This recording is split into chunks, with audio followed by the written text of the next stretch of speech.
Gútan Gaien. Gurmín Magud, Alsocht Cura Hurtum, to Anna Orsormave and Shaw. So look, thank you very much for the invitation to Iceland, and I'm delighted to be here. I just realised that I have a different title on the front slide to what's in the literature, but essentially I'm going to be talking about Dublin over the last 20 years and hopefully give you a sense of what has happened there. Okay, just by way of introduction, I'm from the Dublin cycling campaign, and just last Saturday night we celebrated our 25th birthday party. That's 2.5 decades of working to try and renormalise everyday cycling in Dublin City. Dublin Cycling Campaign is one of 25 members of Cyclist.ie, which is the national network of groups, and this is a mixture of urban cycling campaign groups, rural groups which are concentrating on getting greenways, and we also have maybe 4 or 5 bicycle festivals as well. So we're a broad coalition or a broad federation of groups, and we are also the member for Ireland of the European Cyclist Federation, and I'm on the board of the ECF for the last 2 years. So what I want to do today is to try and give you a brief overview of the shift in thinking, in policies and in infrastructure in Dublin over the last 20 years, really. And maybe I'll start off with some bad news. And this is the census data. We have our census every 5 years. And since 1986, the modal share for commuting cycling in transportation, it has dropped from around 7.5% down to just below 2%, and it has been rising gradually. So this is a national picture of all trips. The 2016 census also indicated that there's a huge gender gap in the number of cycling. And I know Lilia mentioned this morning in regard to Reykjavik, that there's more men cycling and more women walking, and the picture is very stark at a national level in Ireland. Over 70% of everyday cyclists in Ireland are men. And just to continue to focus on this a little bit more, in the 2016 census we found out that just 694 secondary school girls are cycling to school, and there was around 2,000 secondary school girls driving to school. So at a national level we have a serious problem. So I'm going to focus on the good news, which is the growth of cycling in Dublin over the last 10 years. So we have different data sets we use in Dublin, and one particularly good data set is a count that happens on all the bridges. There's around 35 bridges coming into Dublin. We have the River Liffey running through the centre of the city, and we have the Royal Canal on the north side, the Grand Canal on the south side. So there's around 35 points that we can come into the city. And it's actually good data. Now it's recorded in November, so it's not as high as the summer, but nonetheless it's good data. So since 2006 we have seen almost a tripling of cycling numbers coming into Dublin City. It's around 12,500 coming into the city centre between 7 and 10 each morning. And this has really been a steady growth. And before 2006, really the numbers had been dropping year on year. So something interesting happened in the early 2000s in Dublin. So this is way back. I think this was around the 1940s, and this was taken just a few weeks ago on the Grand Canal cycle route.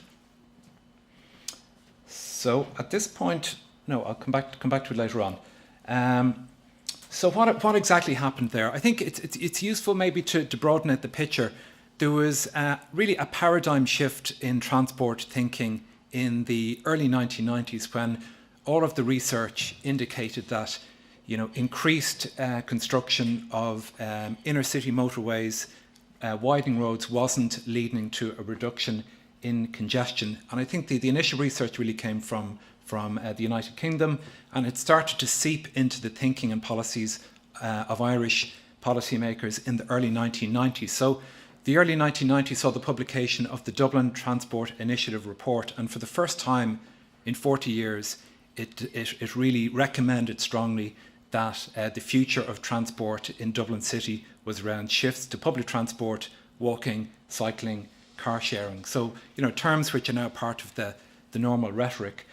But while the rhetoric changed, the policies changed, things didn't really change on the ground for a few years. So one of the major planks of the new way of thinking about transport was it was largely around providing the bus network. Dublin, it's quite a low density city, it has a large footprint, so buses are really the main workhorse of public transport. So in expanding the bus network, the idea was also to provide an initial cycle network. And in some cases, we have quite narrow streets in Dublin City. Have many of you been to Dublin City before? Quite a few. So you'll have seen that some of the arterial roads, the main routes coming into the city, they are narrow. So a lot of the early parts of the cycle network were sharing closely with buses. And that's fine if you're quite a confident cyclist of a particular age wearing particular gear, but it really wasn't conducive to nurturing a broader cycling culture for different ages. What I would argue was one of the most important interventions, though, to make cycling safer in the city was the opening of the Port Tunnel. So in the 1980s and 90s and early 2000s, heavy goods vehicles were very strongly overrepresented in the fatal cycle collisions. So the Port Tunnel opened in 2005, late 2005, 2006, and this took around 95% of the heavy goods vehicles out of the centre of Dublin, and that really had a transformative effect on the atmosphere of the city and on the collisions. In 2009, so a few years after a lot of the cycle network had been built, we had the launch of the Dublin Bikes public bike scheme, which was very successful. Each bike, initially 500 bikes, then it built up to 1,500 bikes after a few years. Each bike was used on average 9 or 10 times a day, and it really had a catalysing effect on the growth of cycling in Dublin.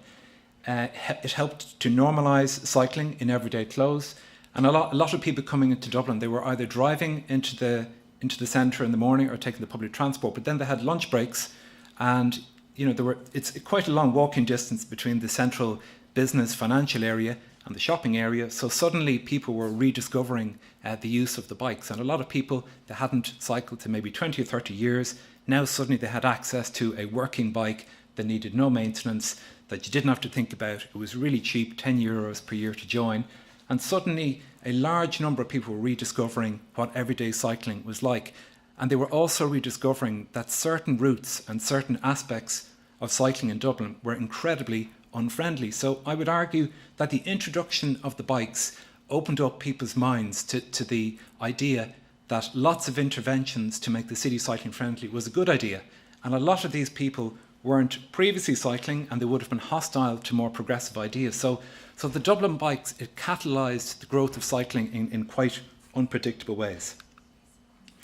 At the same time, influenced strongly by the 20s plenty movement in the United Kingdom, we've had the growth of the acceptance of lower speed limits in urban areas. And I know I've seen a lot of the 30 kph speed limit signs in Reykjavik. And sadly, it took the death of the son of this lady here, Roseanne Brennan. She was living in a small housing estate in Kilkenny in the middle of Ireland. She really became an incredibly strong advocate for reducing speed limits in residential areas, around schools. And I think one of the success factors in growing cycling has been developing these alliances between road safety campaigners and cycling advocates. And there's lots of a new group emerged called Love 30, which has done very good work, and it's engaging very systematically with all of the municipalities in Ireland to help advocate and help argue for the lower speed limits. So I think this is another factor in explaining the growth of cycling. So most of the Dublin city area at this point, with the exception of arterial roads coming into the city, have 30 kph limits. So this is a positive move. This photograph here is intended to point out the tram tracks in the city. One of the big developments in Dublin, for those of you who visited would have noticed, the trams in the city. The trams were reintroduced, I think it was 2004, and just last year a new cross-city tram was opened up. So this involved a lot of reallocation of road space away from the private car. And to be honest, it was a mixed blessing for cyclists. It's been fabulous in some senses in terms of less private cars on already congested streets, but it's introduced a new set of challenges, particularly on the dark evenings and in wet weather. We've had a lot of collisions on the tram track. So this is an ongoing challenge. Maybe just to comment on the way Advocacy has worked. Dublin Cycling Campaign, it very much plugs into the processes in the city. It sits on the Transportation Committee for Dublin City Council, and when it was there, it helped to establish a cycle forum. So this is a permanent dialogue between everyday campaigning cyclists and the engineers of the city, the planners of the city, and the elected members. And a new cycling and walking officer was appointed in Dublin City Council a few years ago. The cycling campaign would also input very systematically into the formation of the development plan, the statutory plan for the city, and also it would input into the draft drawings for different schemes. So on the one hand, the cycling campaign were very obedient and very nice and polite and provide constructive feedback all the time. So that's part of the way we've created change. And as well as all the infrastructural interventions I'm mentioning, holding events, changing the image of cycling has been an important part of it. And this is an image from Bike Week, which runs every June. Another image from Bike Week. This is in the Phoenix Park. This was a deer, looking at the deer on the bikes. This is the Electric Picnic Festival, big music festival. And this is St. Patrick's Day Parade on the 17th of March. It's a big celebration of the city, and there's around 500,000 people on the streets watching all of the parades. And again, the idea is to put bicycles centre stage, so it's not all about the infrastructure. So as a result of many factors, because road safety is obviously influenced by many factors, in the late 80s, early 90s, there was over 40 people using bicycles killed per annum. A lot of those involved heavy goods vehicles in Dublin city centre. And throughout the 90s, throughout the 2000s, the numbers have gone below 20, they've gone below 10. Now the last year or two, they have gone up again. It's always difficult deciphering figures because the number of cyclists has dropped as well. But the simple picture is that the cycling has got safer, particularly in Dublin city. So now it's a big news story now if there's a cyclist killed in Dublin city, whereas sadly in the early 1990s when organised cycle campaigning really came alive, it was very common. Okay, at this point I'm going to try and show you a little video, so just bear with me 1 second, please.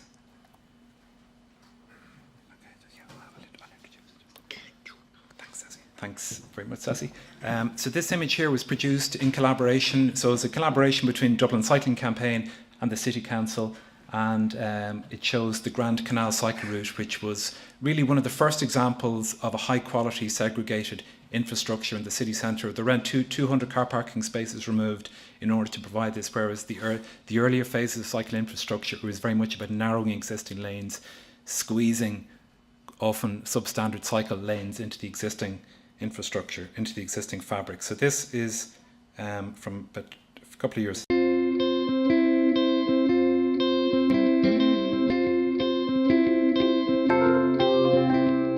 I love the cycleway along the Grand Canal. I often go out of my way to use it whenever I'm going into town. I love the views along it. It's a bit of nature in the city.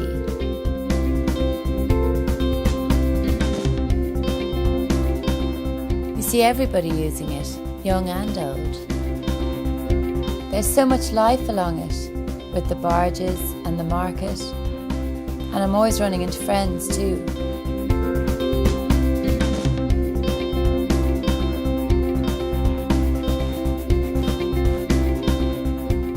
Great fun to explore the city on the bike. You can go places you might not normally go and get to know the city better than you might otherwise. For me, the best thing about cycling is always knowing how long a trip will take.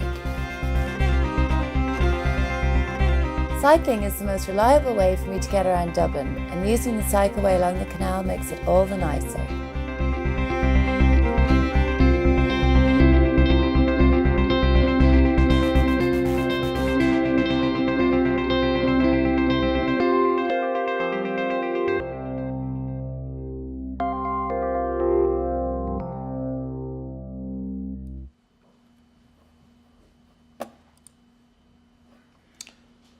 decades, there's around 4 or 5 videos made of different people of different ages and abilities using the bike. So again, it's a further part of the wide package of measures when you're trying to increase cycling. So look, that was a brief summary of what's happened over the last few years. Now, what are the next steps? What do we need to do to go up to the next level of cycling in Dublin?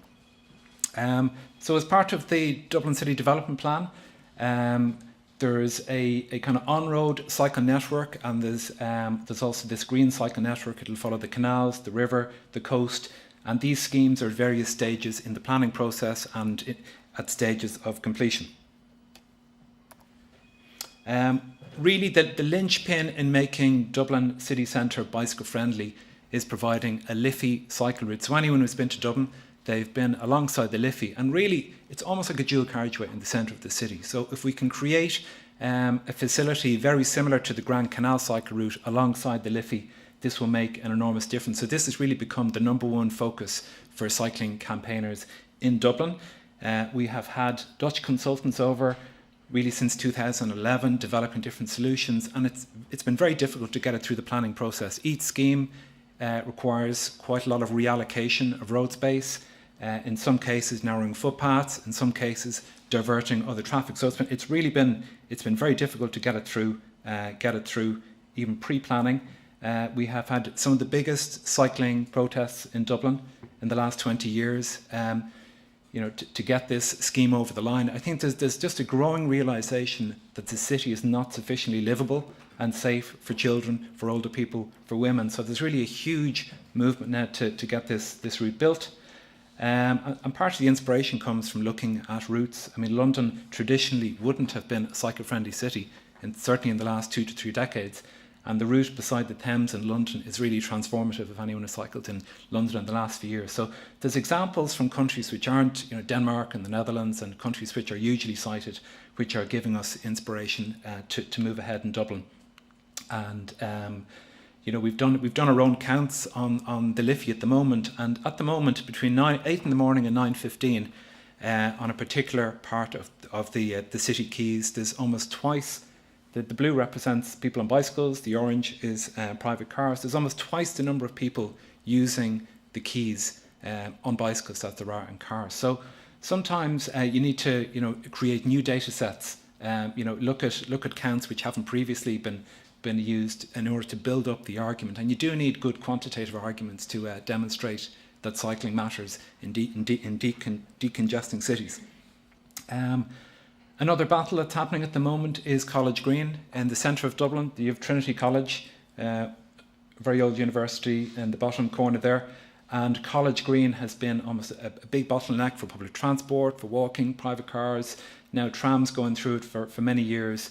And there's quite a radical plan to take out all of the private motorised transport, including buses as well, from the central area. And there will be a decision next month by On Board Planola, our planning board. So this will be, if this happens, this will be transformative in terms of making the city centre walking and cycling friendly. The other big scheme that's happening in Dublin at the moment is called Bus Connect. It's a large-scale plan to rethink the bus network. Again, there's an acknowledgement that going underground isn't the solution for Dublin, such as the footprint of the city. So the focus is really going to be on buses, and these are quite radical measures. They might involve, taking out front gardens on the routes into Dublin, reallocating road space to buses. So from a cycling perspective, in the plans is a commitment to develop cycling at the same time as developing this new bus network. So this is one to watch. Buses and cyclists at the moment, it's really a mixed experience. This is one of the more unfortunate experiences of cycling in parts of Dublin. It's not fun in some parts, and part of the Bus Connect scheme is to move away from this wall of steel, as we call it. So just to move to the national level, yesterday morning, I flew over yesterday morning, but unfortunately I missed our Allocate for Cycling big press conference outside the Irish Parliament. And this is looking for the United Nations a few years ago in 2016. It advocated that 20% of transport budget should be allocated for walking and cycling. So we are arguing that 10% should be allocated for cycling. And I have some literature with me giving all of the different reasons that this allocation makes sense. And if you go onto the Allocate for Cycling, there's a Twitter hashtag and there's a website with more information on it. So I missed all of the fun and frolics yesterday at that event. So look, besides infrastructural interventions, we have done a lot of work on legislative measures, and one of our groups, Staying Alive at 1.5, has done a lot of work on trying to introduce a minimum passing distance law of 1.5 metres. So the law would be 1.5 metres above 50 kilometres per hour, or 1 metre passing below 50 kilometres per hour.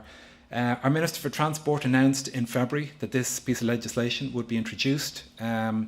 It's been more difficult than any of us imagined. Our Attorney General announced last month that such a regulation would be unconstitutional, so we are challenging that at the moment. So this is an ongoing battle, but more and more states in the United States and indeed in Australia have introduced this minimum overtaking distance. So in a rural context particularly, where you're not going to be easily able to put in separate infrastructure, this is one of the important measures. And we have our local elections next year, European elections, and I think as campaigners we're becoming more focused. We want lots of different things. We want changes to urban planning, urban design, allocation of funding. So we've distilled it down to a couple of elements, and one of the big ones up there is climate change. Ireland, unfortunately, is one of the worst performing nations in Europe when it comes to climate emissions, and agriculture and transport are the two sectors which are really not doing what they should do. So look, just to finish with this image, nearly finished with these images. I mentioned earlier that we've been obedient campaigners, plugging into statutory processes, committees, providing constructive, well-researched, evidence-based submissions. But I think another part of creating any type of social change is street protest. This was a die-in outside our parliament after a cyclist had been killed. And again, we want to denormalise the idea that dying on the roads is something just acceptable and normal. And this was a silent protest outside the parliament, and I think it had a strong impact on our politicians. Another example of activism, we do have quite an extensive network of on-road cycle lanes, but there's a terrible culture of parking on them. Where there's a solid white line, you cannot park on a cycle track. Where there's double yellow lines, you can't. And when the two are there, you definitely can't. And yet there's a lot of parking on cycle lanes. So this is direct action for a group, I Bike Dublin. They actually protect the cycle lanes to stop cars pulling into it. So I think this is part of the mix in creating change. I mentioned earlier on, I think it's about alliances. It's about Dublin Cycling Campaign working with the Lower Speed Limit Group. I'm part of Antashka, which is the National Trust for Ireland. There's road safety groups, and I think cultural, social change often happens when you build up the alliance of different groups. So to conclude, I think the first point is there is no one single intervention on its own that's going to transform your city and recreate a cycling culture. It's a wide package of measures implemented systematically over several decades, combined together, which is going to create the change. I think we can no longer accept 0.5% or 1% or 2% of transport budget going to walking and cycling. If we're really serious about creating cultural change, we need 10% going to cycling, 20% walking and cycling, and this is consistent with the United Nations recommendations. I think advocacy and activism, they're changing, particularly in the social media generation. There's a lot of activism on social media, and I think that's all part of the mix. And the more different ways we think about changing thinking and policies, the better. And the last point is about alliances. So I couldn't stand up here without reminding everyone that the Velo City Conference, which is the big international cycling planning conference, takes place in Dublin in June of 2019. It's a week long. We're expecting between 1,500 and 2,000 people. It'll be a mixture of professional planners, engineers, advocates, engineers, bicycle industry, public and private sector, architects, and really it's a giant get-together of anyone who is really thinking about transforming their cities, looking for ideas, looking for inspiration, looking for alliances, and it's great fun too. In a couple of weeks we have our presidential elections. This is our current president, Michael D. Higgins, who's going up for re-election. Here he is. This was taken in as the last election campaign, so hopefully he might be, if he's re-elected, he might be. We're going to try and get him to open Velo City. So look, I'll leave it at that. I'm very happy to answer any questions either now or afterwards. And thanks a million for your attention. And thanks, Mill, to Ceci for the technical help and to Ula for the translation earlier on. Thank you.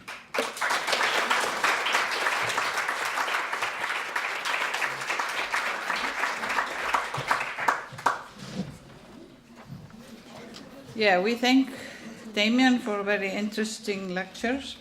And it's clear that much going on in Ireland and in Dublin, and it, like he said, it takes time, but it looks like that you have done a great job there. So we have time for question, if you want to ask him now or maybe later.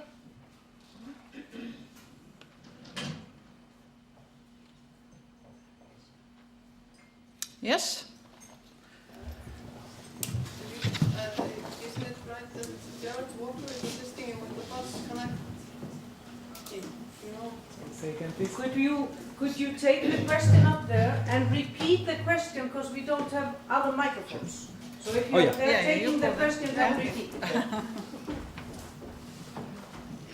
I think I saw Jared Walker, the American guy there, assisting you with the bus connect scheme. Yeah.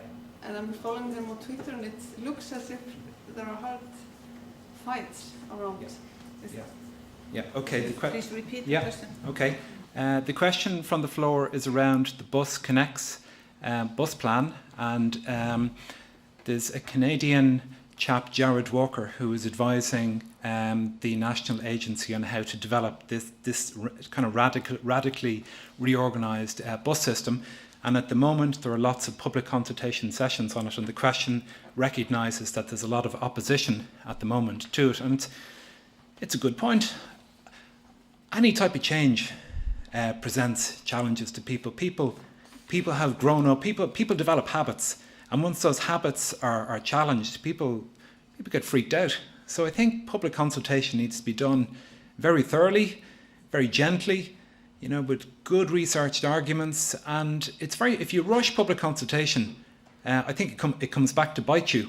And to be honest, in regard to the Bus Connects plan, the National Transport Authority has gone through a lot of trouble organising. I think there's been something like 30 separate public meetings all around Dublin. So, it's going to be difficult to get it over the line. So you're dead right. You're keeping track of things closely. Any other questions? More, yes? Morton? You mentioned the recommendation from the UN on spending for cycling and walking.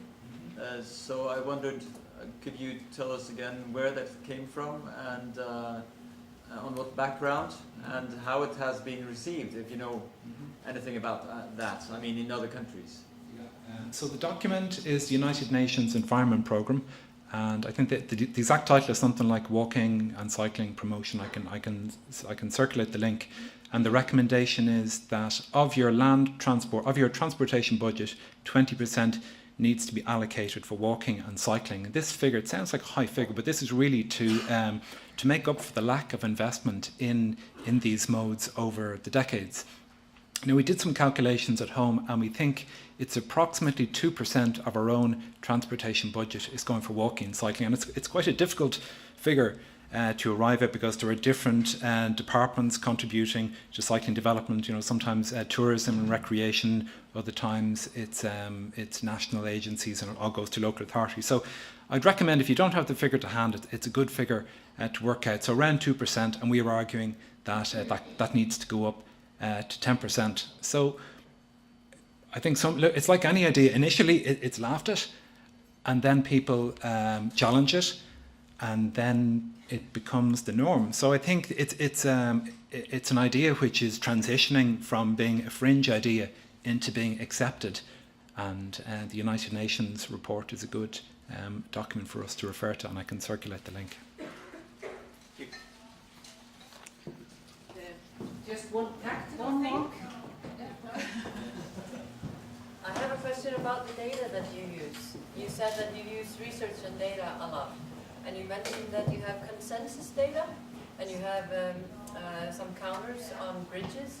Could you tell us more about the data that you use in your work? Yeah, okay. So the question is about data. What data do we use in Ireland? So there are a number of different data sets.